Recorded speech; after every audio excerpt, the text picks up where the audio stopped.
வணக்கம். Adventures India வழங்கும் முதலீடு பணம் பண்ணலாம் வாங்க. இன்றைய நிகழ்ச்சிக்கு நம் அரங்கத்திற்கு வந்திருப்பவர் திரு கதிர் சோலையப்பன் அவர்கள். கமாடிட்டி சந்தையில் இருக்கக்கூடிய ஏற்றம் இறக்கங்கள் குறித்து உங்களுடைய கேள்விகளுக்கும் சந்தேகங்களுக்கும் பதிலளிக்க இருக்கிறார். நேர்களை நீங்கள் செய்ய வேண்டியவை டிவி ஸ்கிரீன்ல பிளாஷ் ஆகிட்டு இருக்க இந்த நம்பருக்கு டயல் செய்து உங்கள் கேள்விகளை பதிவு செய்யலாம். வாங்க நிகழ்ச்சிக்கு போகலாம். வணக்கம் சார். வணக்கம் சார். நேற்றைய சந்தை முடியும் போது எப்படி முடிந்தது சார்? நேற்று எல்லா பொருட்களுமே விலை உயர்ந்து முடிவானது. நேற்று காலையில் நாம் இங்கு பேசிக் கொண்டிருக்கும் பொழுது கூட தெரிவித்தோம், விலைகள் உயர்வதற்கான வாய்ப்பு அதிகம் இருக்கின்றது, இறங்குவதை காட்டும். அதே போல நேற்று எல்லா பொருட்களும். இன்றைக்கு ஒரு விசேஷம் என்ன என்றால் 11, 12, 13 இந்த தேதி 11, 12, 13 என்று வருகின்றது.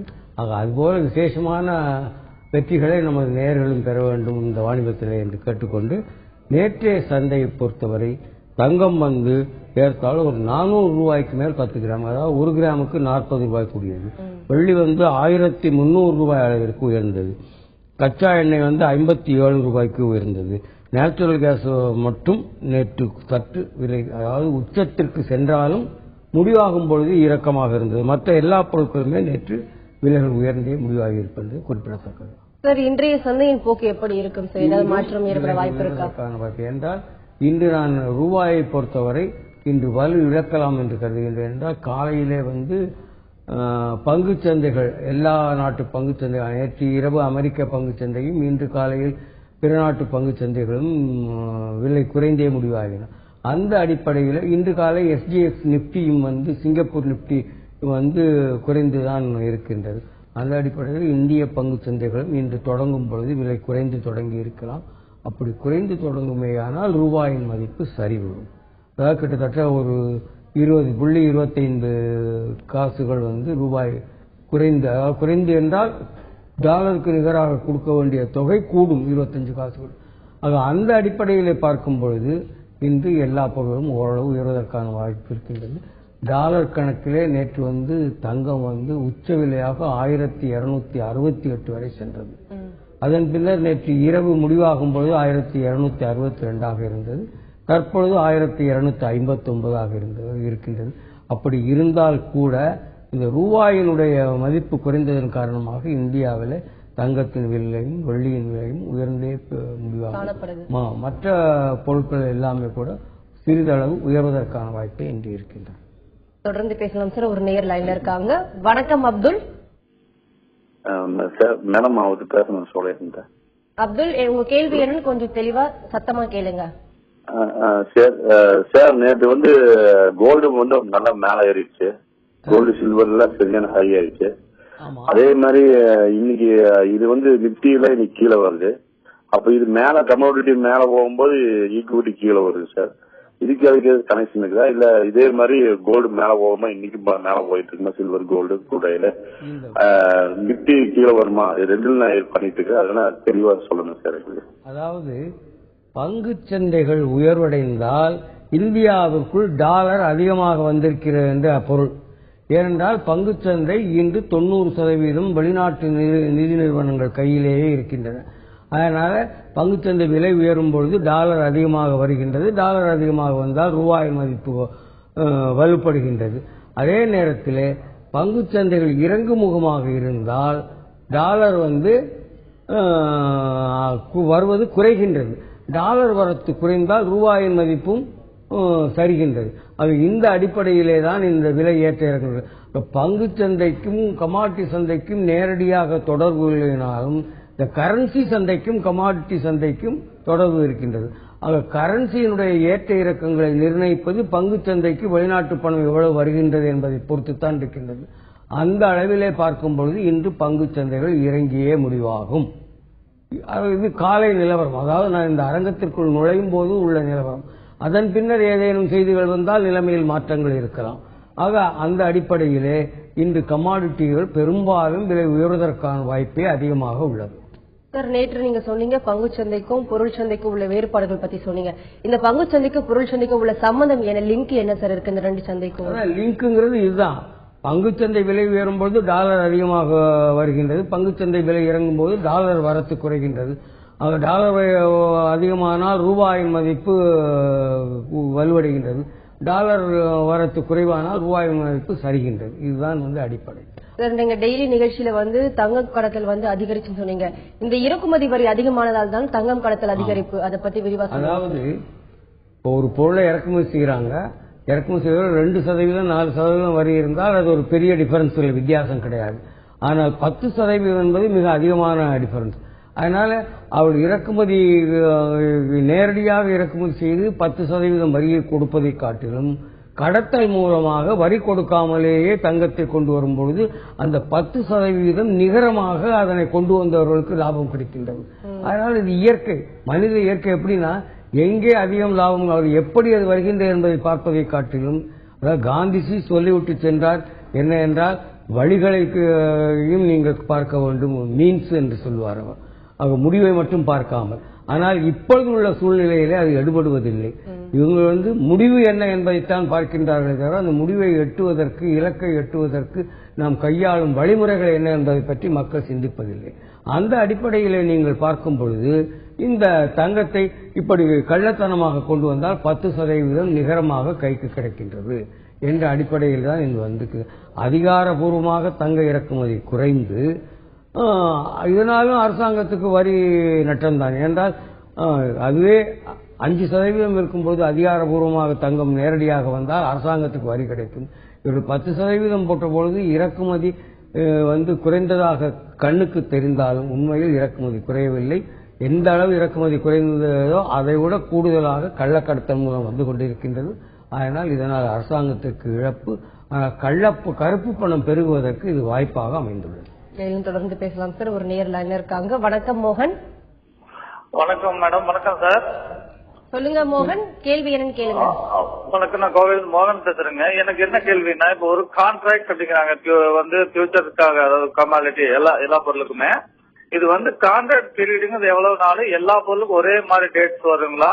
இதை பத்தி கொஞ்சம் சொல்லுங்க தெளிவா. எனக்கு வந்து இது வரைக்கும் இந்த தொழில் அனுபவம் கிடையாது.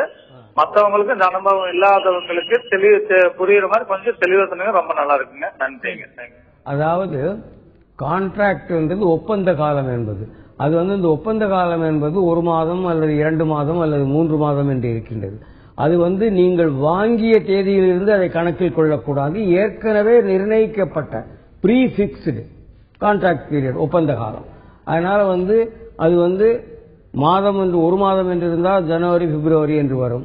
அதுவே 2 மாதம் என்று இருந்தால் February, April, June, August, October, December என்று வருகின்றது. 3 மாதம் இருந்தால் மார்ச், ஜூன், அக்டோபர், டிசம்பர் என்று வரும். அதனால இந்த பொருள்களிலே வந்து தங்கம், வெள்ளி இவை இரண்டிலும் மெகா லாட்டுக்கு மட்டும், மினி லாட்டு அல்லது மைக்ரோ லாட்டுகளுக்கு அந்த இல்லை, மெகா லாட்டுகளுக்கு மட்டும் 2 மாதம் ஒப்பந்த காலம். அந்த ஒப்பந்த காலம் ஏற்கனவே நிர்ணயிக்கப்பட்டது பிப்ரவரி, ஏப்ரல் என்று. காப்பரை பொறுத்தவரை 3 மாதம், மற்ற எல்லாவற்றிற்கும் 1 மாதம் தான். ஆக இந்த 1 மாதம் என்பது பெரும்பாலும் மாத கடைசி நாட்களை ஒட்டி வரும். இந்த நேச்சுரல் கேஸுக்கு, க்ரூட் ஆயிலுக்கு வந்து மாசத்தாவது ஒரு 20ஆம் தேதியை ஒட்டி அவைகளுக்கு வருகின்றன. மற்றபடி எல்லாவற்றிற்கும் 2 மாதம் தங்கம் மெகா, வெள்ளி மெகா, 3 மாதம் காப்பர், மற்ற பொருட்களுக்கு 1 மாதம். இதை கணக்கில் எடுத்துக் கொள்ளுங்கள். இவர்கள் ஏற்கனவே எக்ஸ்சேஞ்சினால் நிர்ணயிக்கப்பட்ட மாதங்களை தவிர நீங்கள் வாங்கிய தேதியிலிருந்து கணக்கு எடுத்துக் கொள்ளக்கூடாது. சார், அந்த நேர் வரத்துக்கு முன்னாடி பேசிட்டு இருந்தோம், தங்கம் கடத்தல் அதிகரிப்பு பத்தி சொல்லிட்டு இருந்தீங்க. இந்த அதிகரிப்புனால வந்து தங்கம் விலை வந்து மாற்றம் ஏற்படுமா, இல்ல இதே நிலை வந்து நீடிக்குமா சார்? அதாவது தங்கம் விலை வந்து சந்தையிலே மாறுகின்றது வந்து டாலர் கணக்கில் என்ன விலை இருக்கின்றதோ அதனை பொறுத்துத்தான் அமைகின்றது. அதிகாரபூர்வமாக வரும்பொழுது என்ன விலையோ அதை ஒட்டித்தான் சந்தை விலை இருக்கும். ஆனால் நீங்கள் தனிப்பட்ட முறையிலே நீங்கள் வாங்க போனீர்கள் என்றால் இந்த கள்ளக்கடத்தல் மூலம் கொண்டு வந்தவர்களிடம் சந்தை விலையை விட சிறிது குறைவாகவே வாங்குவதற்கு வாய்ப்பு இருக்கின்றது. சரி, இன்று ட்ரேட் செய்ய நினைக்கிறவங்க வந்து தங்கம் மீது முதலீடு செய்யலாமா? தங்கம் விலை அதாவது எல்லோரும் சொல்கின்றார்கள் ஏராளமாக இறங்கப் போக இறங்குவான். நாம் நேற்று கூட சொன்னோம் ஏறும் என்று. நேற்று ஒரு பெண்மணி கேட்டார், என்னுடைய 2 பெண்கள் இருக்கின்றார்கள், திருமணம் செய்யணும் வாங்கணும். அப்ப கூட சொன்னேன், தங்கம் வாங்குவதற்கு நீங்கள் கட்டாயமாக வாங்கித்தான் ஆக வேண்டும், வாங்க பெரிய அளவில் இறக்கம் இருக்காது, ஏறுவதற்கான வாய்ப்பே இருக்கின்றது. தங்கம் வந்து 28,500க்கும் 33,000க்கும் இடைப்பட்ட விலையிலே நடந்து கொண்டிருக்கும். அதனால் இப்பொழுது வாங்குவது தவறில்லை என்று. அதுதான் தங்கம். ஆனால் நேற்று சொன்ன உடனேயே நேற்று என்ன ஆயிருக்கின்றது, தங்கம் 29,500 என்று ஒரு கிட்டத்தட்ட ஒரு 450 ரூபாய் வரைக்கும் ஒரே நாளிலே விலை ஏறிவிட்டது 10 கிராமுக்கு. அதனால வந்து தங்கமும் வாங்கலாம், வெள்ளியும் வாங்கலாம். இப்பொழுது அவைகள் வாங்குவதற்கு ஏற்றம் நேர்ந்தால் இடையே இருந்தாலும் கவலைப்படுவது தேவையில்லை. அதாவது ஆன்லைன் ட்ரேடிங் செய்வதாக இருந்தால் கூடுதலாக விளிம்பு தொகையை வைத்துக் கொள்ள வேண்டும். அல்லது பிசிக்கலாக வாங்கணும் கவலையே பட தேவையில்லை. வாங்கி வீட்டில் வைத்துக் கொண்டு தூங்கலாம். அப்படி இடையிடையே விலை இறங்கினாலும் 6 மாதமோ 1 வாரம் கழித்து அது கண்டிப்பாக விலை உயர்ந்து காணப்படும். மேலும் பேசலாம் சார். அடுத்து ஒரு நேர் லைன்ல இருக்காங்க. வணக்கம் சுந்தரராஜன். ஹலோ, சொல்லுங்க சுந்தரராஜன், உங்கள் சந்தேகங்களை கேளுங்க. என்னவான்னு சொல்லுங்க. ஹலோ, நேச்சுரல் கேஸ் திடீர்னு இப்ப 2 மாசமா ஏறிட்டு இருக்கு, என்ன விஷயங்க? அதாவது நேற்றே நான் சொன்னேன், அது ஏறுவதற்கான காலம் இது குளிர்காலம். குளிர்காலத்திலே நேச்சுரல் கேஸுக்கு தேவை அதிகரிக்கிறது. அதாவது நேச்சுரல் கேஸ் வந்து 2 வகையிலே பயன்பாடு. ஒன்று தொழிற்சாலைகள், மின்சாரம் தயாரிப்பது மற்றும் இதர தொழிற்சாலைகளிலும் அது பயன்படுத்தப்படுகின்றது எரிபொருளாக. இரண்டாவதாக குளிர்காய்வதற்காக. இப்ப நாம வந்து நீங்கள் நேற்று பார்த்தீர்கள் என்றால் அண்டார்டிகாவில் வந்து -93 டிகிரி என்று சொல்கின்றார்கள். அதனால வந்து அந்த அளவெல்லாம் குளிர் இருக்கின்ற பொழுது இப்பொழுது ரஷ்யா, அமெரிக்கா, ஐரோப்பிய நாடுகள் பொழுது குளிர்காலம். இந்த குளிர்காலம் அதிகரிக்கும் பொழுது அதற்கு நேச்சுரல் கேஸுக்கு தேவை அதிகரிக்கிறது. அதனால் அது விலை உயர வேண்டும். நான் நேற்றே குறிப்பிட்டேன், அது 260 ரூபாயை கடக்கலாம் என்று. நேற்று 262 வரைக்கும் போய் அதன் பின்னர் 257க்கு வந்திருக்கின்றது. இன்றும் அது ஏறுவதற்கான வாய்ப்பே அதிகம். அது ஏனென்று கேட்டால் அதற்கான தேவை அதிகரித்திருக்கின்றது. ஆனால் உற்பத்தியும் அதிகரித்திருக்கின்றால் பெரிய அளவு ஏற்றமில்லை. அது தவிர நேச்சுரல் கேஸில் ஒரே நாளில், அதாவது இன்ட்ராடே என்று சொல்லக்கூடியது ஏற்ற இறக்கம் அதிகமாக இருப்பதால் விலை அதிகமாக இறங்கும் பொழுது அதை வாங்கலாம், விலை அதிகமாக ஏறும்பொழுது அதை விற்கலாம். அப்படி இன்ட்ராடேயில பண்ணுவதற்கு நேச்சுரல் கேஸ் இன்று ஒரு அருமையான பொருளாக இருக்கின்றது. விரிவா பேசலாம். அடுத்து ஒரு நேர் லைன்ல இருக்காங்க. வணக்கம் குமார். வணக்கம் மேடம். சொல்லுங்க குமார், உங்கள் சந்தேகங்களை கேளுங்க. சார் வணக்கம் சார். சொல்லுங்க. நான் வந்து வேற ஒரு ஆபீஸ்ல வந்து ட்ரேட் பண்ணிட்டு இருக்கேன் சார், வேற ஒரு கம்பெனில. சரி. அதுல வந்து பாத்தீங்கன்னா இப்ப வந்து நிறைய நிறுவனங்கள் வந்து புரோக்கரேஜ் வந்து வெறும் 1 லாட்டுக்கு வந்து க்ரூட் ஆயில் பண்ணாலும் இல்ல கோல்டு மெகா பண்ணாலும் 1 லாட்டுக்கு 20 ரூபாங்கிற மாதிரி சொல்றாங்க. அது வந்து எப்படிங்க சாத்தியமா இல்ல என்னன்னு கேட்கணும். அதாவது நீங்கள் யாரிடம் வாணிபம் செய்தாலும் சரி, நீங்கள் வந்து சில அடிப்படை உண்மைகளை புரிந்து கொள்ள வேண்டும். முதலிலே நீங்கள் உங்கள் பணத்திற்கு நீங்கள் முதலாளியாக இருங்கள், அவர்களை முதலாளியாக்காதீர்கள். ஒன்று. இரண்டாவதாக நீங்கள் வந்து சில அடிப்படை உண்மைகளை புரிந்து கொண்டீர்கள் என்றால் அதற்கேற்ப வியாபார முடிவை நீங்களே எடுங்கள். மற்றவர்கள் சொல்கிறார்கள் என்பதற்காக நீங்கள் முடிவு எடுத்தீர்கள் என்றால் அது பெரும்பாலும் தவறாகவே முடியும். இப்பொழுது நான் இங்கே சொல்கிறேன் என்றால் இதில் 60-70% தான் நடைபெறுமே தவிர 100க்கு 100 நடைபெற வாய்ப்பில்லை. நான் இங்கே சொல்லும் பொழுது இந்த அரங்கத்திற்கு வருவதற்கு முன்னால் என்ன தகவல்கள் இருந்ததோ அந்த அடிப்படையிலே நான் இங்கே சொல்கின்றேன். அதனால் நீங்கள் கவனிக்க வேண்டியது சப்ளை, டிமாண்ட், டாலர் வேல்யூ மற்றும் அவ்வப்பொழுது வருகின்ற செய்திகள். இந்த 4ஐயும் வைத்துக்கொண்டு நீங்கள் ஒரு முடிவெடுத்து வாணிபம் செய்திருந்தால் பெரும்பாலும் அது சரியாக வரும். சில நேரங்களிலே தவறுகள். எங்களுடைய ஆலோசனைகளை நீங்கள் ஓரளவு ஏற்றுக்கொள்ளலாம், ஏற்றுக்கொள்ளக்கூடாது என்பதில்லை. அதனால் அதனையே முழுமையாக நம்பாதீர்கள். இன்னொன்று, யாராவது நீங்கள் 10,000 போடுங்க, 20,000 போடுங்க, 1,00,000 ரூபாய் போடுங்க, நான் மாசம் 10% எடுத்துறேன், 20% எடுத்துறேன், 30%, அதெல்லாம் நம்பாதீர்கள். அதெல்லாம் இயலாத காரியம். சந்தை நம் கையில் இல்லை. சந்தை அதன் போக்கிலே தான் சென்று கொண்டிருக்கும். நாம் தான் சந்தைக்கு போக வேண்டும். ஆக இந்த உண்மைகளை நீங்கள் புரிந்து கொண்டீர்கள் என்றால் நீங்கள் நிச்சயம் வெற்றி பெறலாம். மேலும் நீங்கள் வெற்றி பெற வேண்டும் என்றால் எங்களது தலைமை அலுவலகம் 76 கோடம்பாக்கம் நெடுஞ்சாலை, நுங்கம்பாக்கம், வள்ளுவர் கோட்டம் அருகே உள்ளது. அங்கே ஒவ்வொரு சனிக்கிழமையும் காலை 10:30 மணி முதல் 1:30 மணி வரை ஒரு இலவச பயிற்சி வகுப்பு நடைபெறுகின்றது. எந்த கட்டணமும் கிடையாது. உங்கள் பெயரை முன்பதிவு செய்து கொள்ளுங்கள். தொலைக்காட்சியிலே வருகின்ற தொலைபேசி எண்களுக்கு. அதில் 2 மணி நேரம் விளக்கோரையும் 1 மணி நேரம் வினாவிடை நிகழ்ச்சியும் இருக்கும். அது புதியவர்களும் அதில் கலந்து கொள்ளலாம், ஏற்கனவே வாணிபம் செய்வர்களும் அதில் கலந்து கொள்ளலாம். எல்லோருக்கும் பயனுள்ளதாக அமையும். தொடர்ந்து பேசலாம் சார். நெக்ஸ்ட் காலர் லைன்ல இருக்காங்க. வணக்கம் ஜேக்கப். வணக்கம் மேடம். சொல்லுங்க ஜேக்கப், உங்கள் கேள்வி என்னன்னு கேளுங்க. சார், இந்த நம்ம பேஸ் மெட்டல்ஸ்ல வந்து இப்போதைக்கு நிக்கல் வந்து பரவாயில்ல, எல்லா இதுலயும் பயன்படுத்துறாங்க. எதுங்கெல்லாம் பூசணும்னாலும் நிக்கல் தான் தேவை. ஆனா நிக்கல் விலை மட்டும் ஏறவே மாட்டேங்குது. அப்படியே 850 அந்த இதுலயே சுத்திக்கிட்டே நிக்குது. காப்பர் ஏறிச்சு, லெட் ஏறிச்சு, எல்லாமே ஒரு நல்ல உயர்ந்த நிலையில இருக்கு. ஆனா நிக்கல் மட்டும் அப்படியே கீழே இருக்குது. அது ஏறுமா? அதோட ஃபியூச்சர் எப்படி சார் இருக்கும்? அதாவது ஒரு பழமொழி சொல்வார்கள், யானைக்கு ஒரு காலம் வந்தால் பூனைக்கு ஒரு காலம் வரும் என்று. நீங்கள் மற்ற மெட்டல்கள் எல்லாம் ஏறிவிட்ட பொழுது இது ஏறவில்லையே என்று கவலைப்படுகின்றீர்கள். இப்பொழுது இது ஏறுவதற்கான வாய்ப்பு வந்திருக்கிறது.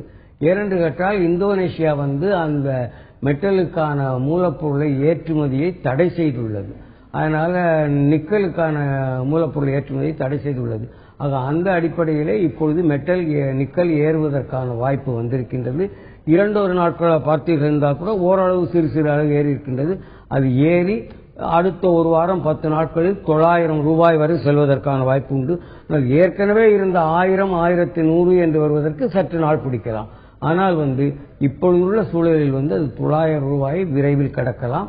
நீங்கள் இறங்கும் பொழுது வாங்கி வையுங்கள், நீங்கள் வெற்றி லாபம் பெறலாம். ஏறும் பொழுது அதாவது 845, 848 என்றால் வாங்குங்கள், 850, 55 என்றால் விற்கலாம், 60 என்று வந்தாலும் விற்கலாம்.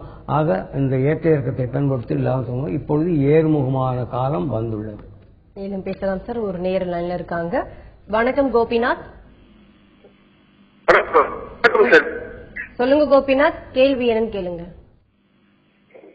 சார் கோல்டு எப்படி சார் இருக்கும் இந்த மாசம்? கோல்டு போகுமா இல்ல செல்ல போகுமா? இல்லைங்க, ஏறுவதற்கான வாய்ப்பே நான் இருப்பதாக கருதுகின்றேன். இன்று கூட கோல்டு ஒரு 150 ரூபாய் 10 கிராமுக்கு ஏறலாம். 1 கிராமுக்கு 15 ரூபாய் வரை ஏறுவதற்கான வாய்ப்பே உள்ளது. அதனால கோல்டில் முதலீடு செய்யலாம். இறங்கும் பொழுது முதலீடு செய்யுங்கள், ஏறும் பொழுது விற்று விடுங்கள். அதனால் அது உங்களுக்கு பயனுள்ளதாக அமையும். சார், இன்னைக்கு கமாடிட்டி வானகம் பத்தி பேசிட்டு இருக்கோம். மேலும் விரிவா பேசலாம். அடுத்து ஒரு நேர் லைன்ல இருக்காங்க. வணக்கம் வெங்கடேசன். சார் வணக்கங்க. சொல்லுங்க வெங்கடேசன், உங்க சந்தேகங்களை கேளுங்க. மஞ்சள் ஆன்லைன்ல வாங்கி வச்சிருக்கிறேங்க. மஞ்சள் விலை ஏறுமா என்னன்னு கேக்குறேங்க. மஞ்சள் விலை பெரிய அளவிலே ஏறுவதற்கான வாய்ப்பு இல்லை. 2 காரணங்கள். ஒன்று, சந்தைக்கு வருகின்ற மஞ்சள் தரமற்ற மஞ்சளாக வருகின்றது. அதனால் அடுத்தது வட இந்தியாக்காரர்கள் அதிகமாக வாங்குவதை குறைத்துக் கொண்டிருக்கின்றார்கள். ஆக இந்த அடிப்படையிலே பார்க்கும் பொழுது நேற்று கூட பார்த்தீர்கள் என்றால் ஈரோடு சந்தையிலே வந்த மஞ்சளிலே 45% தான் விற்றிருக்கின்றது, 55% விற்காமலே போய்விட்டது. அதனால் மஞ்சள் பெரிய அளவில் ஏறுவதற்கான வாய்ப்பு சற்றே குறைவு. அதனால அதிலே கொஞ்சம் ஈடுபடுவதை குறைத்துக் கொள்ளலாம் என்பது என்னுடைய கருத்து. சார், இன்னைக்கு என்ன மாதிரியான செய்திகள் வர உள்ளன, கவனிக்க வேண்டிய செய்திகள் என்ன இருக்கு சார்? இப்பொழுது நீங்கள் பார்த்தீர்கள் என்றால் டாலர் நேற்று சரிவை சந்தித்து இருக்கின்றது. அதனால்தான் எல்லா பொருட்களின் விலை ஏறி இருக்கின்றது. அது தவிர அமெரிக்காவிலே புதிய வேலை வாய்ப்பு 5 ஆண்டுகளில் இல்லாத அளவு உயர்ந்திருக்கின்றது. அதாவது வேலை இல்லாதோர் எண்ணிக்கை 5 ஆண்டுகளில் இல்லாத அளவு குறைந்திருக்கின்றது. இது ஒரு பாசிட்டிவ் நியூஸ். அடுத்தது அமெரிக்காவிலே கச்சா எண்ணெயினுடைய இன்வென்ட்ரி இருப்பு, கையிருப்பு ஏறத்தாழ ஒரு $10 பில்லியன் அளவு பீப்பாய் அளவு குறையலாம் என்று கருத்து வந்திருக்கின்றது. அது இன்று இரவு தெரியும். அது இதுவும் பாசிட்டிவ் நியூஸ். அப்புறம் இந்த லிபியாவில் அதாவது கச்சா எண்ணெய் 2 வகை உண்டு. WTI, நைமெக்ஸ், நியூயார்க் கச்சா எண்ணெய் என்பது விலை ஏறுகின்றது. இந்த உயர்ந்த ரக கச்சா எண்ணெய் விலை குறைகின்றதற்கு முக்கியமான காரணம் கச்சா எண்ணெய் ஏற்றுமதியை லிபியா புதிதாக 3 துறைமுகங்கள் மூலம் அனுப்ப போவதாக முடிவு செய்திருப்பதாக அது இறங்குகின்றது. இன்னொன்று அடுத்த செய்தி வரும் 17, 18ஆம் தேதிகளில் அமெரிக்க மத்திய வங்கியின் கூட்டம் நடைபெறுகின்றது. அதிலே இந்த கடன் பத்திரங்களை வாங்குவதை குறைத்துக் கொள்ளப் போகின்றார்களா, கூடிக்கொள்ள போகின்றார்களா ஒரு முடிவு தெரியும். அது எப்பொழுது என்ற முடிவு தெரியும். அது தவிர இந்தியாவிலும் ரிசர்வ் வங்கியினுடைய கொள்கை அறிவிப்பு 17ஆம் தேதி வர உள்ளது. இந்த செய்திகளை எல்லாம் கண்டு இன்னொன்று அமெரிக்காவிலே ஆளுங்கட்சிக்கும் எதிர்கட்சிக்கும் அந்த பட்ஜெட் சம்பந்தமான ஒரு உடன்பாடு ஏற்பட்டிருக்கின்றது. இவைகளெல்லாம் பாசிட்டிவ் நியூஸ். இவைகள் நமக்கு இந்த சந்தையின் போக்கை நிர்ணயிப்பதற்கு உதவாக இருக்கும். சார், இந்த நியூஸ்ல இப்ப இந்தியன் பங்கு சந்தைக்கு ஏதாவது தாக்கம் ஏற்படுமா, ட்ரேடர்ஸ்க்கு இது பயனுள்ளதா அமையுமா? இந்த செய்திகள் இதில் வருகின்ற நியூஸ்கள் பங்கு சந்தையில் தாக்கம் ஏற்படுத்துவதை காட்டிலும் பொருள் சந்தை, அதாவது கமாடிட்டி சந்தையில் தான் தாக்கம் ஏற்படுத்தக்கூடிய. மேலும் பேசலாம் சார். அடுத்து ஒரு நேர் லைன்ல இருக்காங்க. வணக்கம் விஸ்வநாதன். ஐயா வணக்கம் ஐயா. வணக்கம், சொல்லுங்க ஐயா. இப்ப நம்ம நேச்சுரல் கேஸ் ஐயா 248 செல் பண்ணிக்கிறேங்க ஐயா. சரிங்க.